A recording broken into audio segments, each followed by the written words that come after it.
Bonjour à toutes et à toutes, bienvenue dans Libre Ensemble, ravi de vous accueillir pour ce nouveau rendez-vous de la laïcité.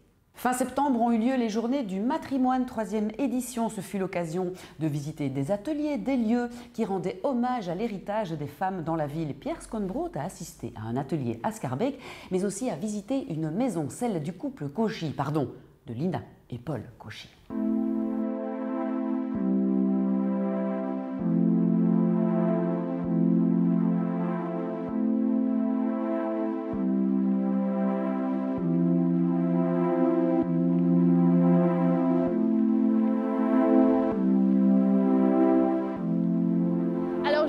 On est devant une maison de 1905, donc c'est une maison construite par Paul et Lina Cauchy. Bien, ça vous l'avez peut-être déjà remarqué, ou bien on vous l'a fait remarquer, c'est bien sur les deux cartouches sur les côtés, vous avez Monsieur et Madame Cauchy.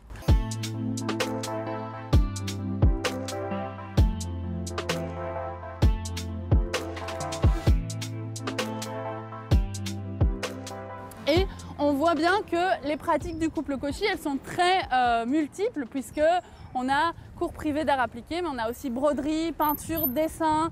Il utilise l'expression applications diverses. Donc voilà, ça peut vraiment toucher à tout ce qui est décoration, voilà, art décoratif.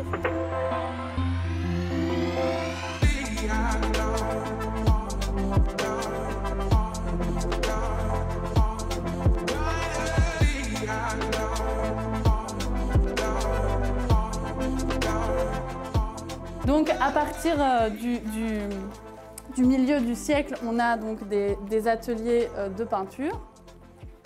Voilà, ici j'ai quelques exemples, donc que ce soit partout en Europe en fait, hein, en Belgique, en France, et aussi petit à petit quand même des académies qui s'ouvrent pour des cours d'été, pour des cours d'hiver, pour parfois des cours du dimanche, et qui s'ouvrent un petit peu aux femmes, mais toujours de manière en fait ponctuelle. Et petit à petit, voilà, un corpus de jeunes filles se forme, et donc petit à petit, il y a de plus en plus d'étudiantes. Et Lina, elle s'inscrit en 1893, donc c'est 4 ans après l'ouverture de l'académie.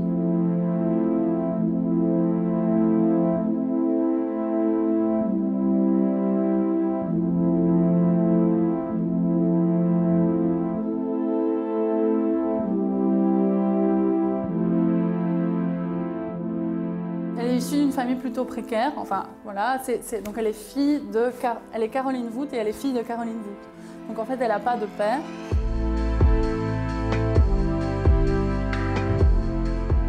Ici on est sur une maison d'un couple d'artistes de la Belle Époque, donc 1905.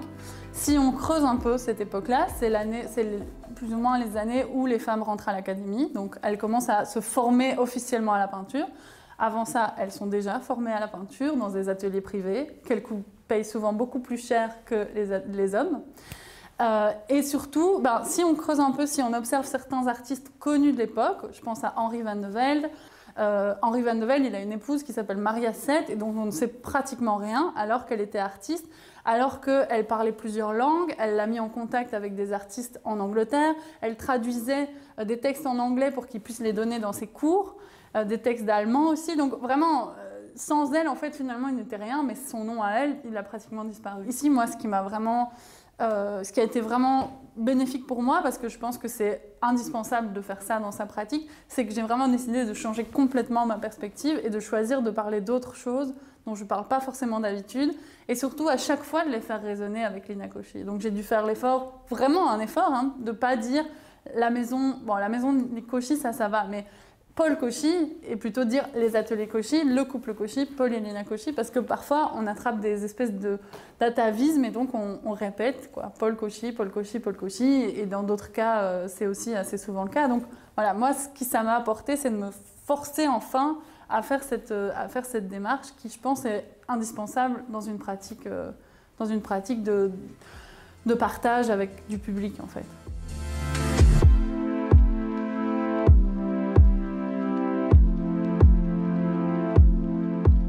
Effectivement, c'est un beau succès pour cette 3e édition des Journées du matrimoine, puisque En 48 heures, il y a plus de 600 places qui ont été réservées et c'est la preuve clairement que le public est demandeur de plus en plus de programmation telle que celle des Journées du matrimoine. Alors je pense qu'il y a plusieurs éléments qui font qu'on est aujourd'hui en 2021 clairement à un moment de changement. Que ce soit la crise climatique, même que ce soit le mouvement MeToo, c'est des mouvements de grande ampleur de sensibilisation citoyenne, de droits des personnes. Et donc on se rend bien compte que tout ça est accompagné d'un discours fondamentalement féministe qui interroge nos systèmes, entre autres patriarcal ici. Et donc tout ça permet d'amorcer ce changement et nous on est là pour accompagner à la fois les artistes mais aussi les institutions en leur disant vous avez soit déjà des choses à raconter dans vos collections, soit vous avez la possibilité de mettre en place des politiques d'acquisition inclusive et nous on est là pour vous accompagner dans ce chemin. Ah, ça teufte à mort, c'est très amusant, c'est facile. Au départ, ça a l'air difficile, mais c'est plutôt facile, accessible à tous. Et puis, ça nous sollicite un peu notre créativité, c'est rigolo. On est à la Microfactory. C'est là où on a installé notre ASBL Make and Transmettre. Et aujourd'hui, on est ici pour faire un atelier de tufting. Donc le tuft, c'est une technique qui permet de créer des tapis à l'aide d'un pistolet électrique. Aujourd'hui, on parle de Sonia Delaunay, une artiste qui a amorcé beaucoup de choses dans le design textile. Et on trouvait que de faire un atelier tapis sur Sonia Delaunay, ça faisait sens. Elle utilise des formes géométriques avec des couleurs très vives, donc quelque chose d'assez facile à reproduire avec le tuft. Et donc, le tuft, c'est ceci. Donc on a un canevas qui est tendu sur un cadre. Il y a ce pistolet. Donc ça, c'est le pistolet électrique dans lequel on fait passer un fil et ensuite on vient piquer dans la toile. Et donc ça fait ça.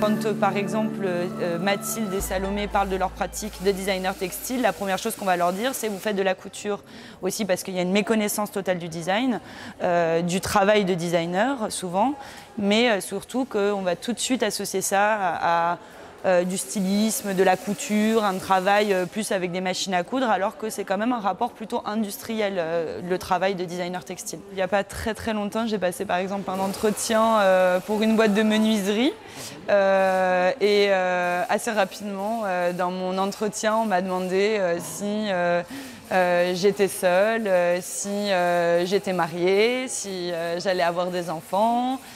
Pourquoi je n'en avais pas, si j'avais l'intention d'en avoir, etc. Donc c'est quand même des réalités qui sont encore d'actualité.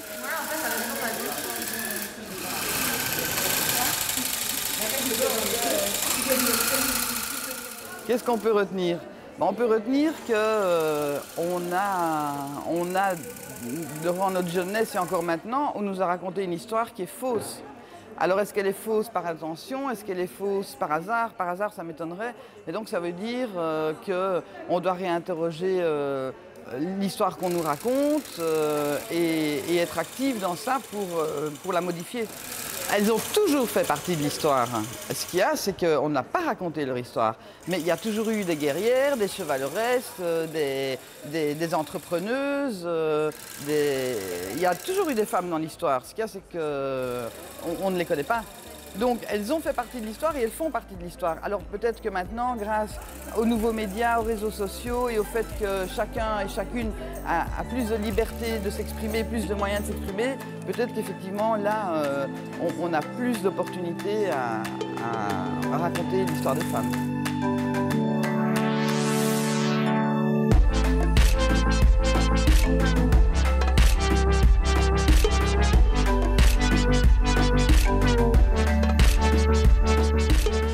L'histoire des femmes, elle est intimement liée à l'économie, à la société, aux relations sociales. Donc il n'y a pas qu'au niveau de la visibilité des artistes qu'il faut travailler. Il faut vraiment modifier le système dans lequel on vit et qu'on nous propose. Il faut le modifier radicalement. Donc j'y crois, mais ça va faire mal. À ceux qui n'ont pas envie que ça bouge, oui.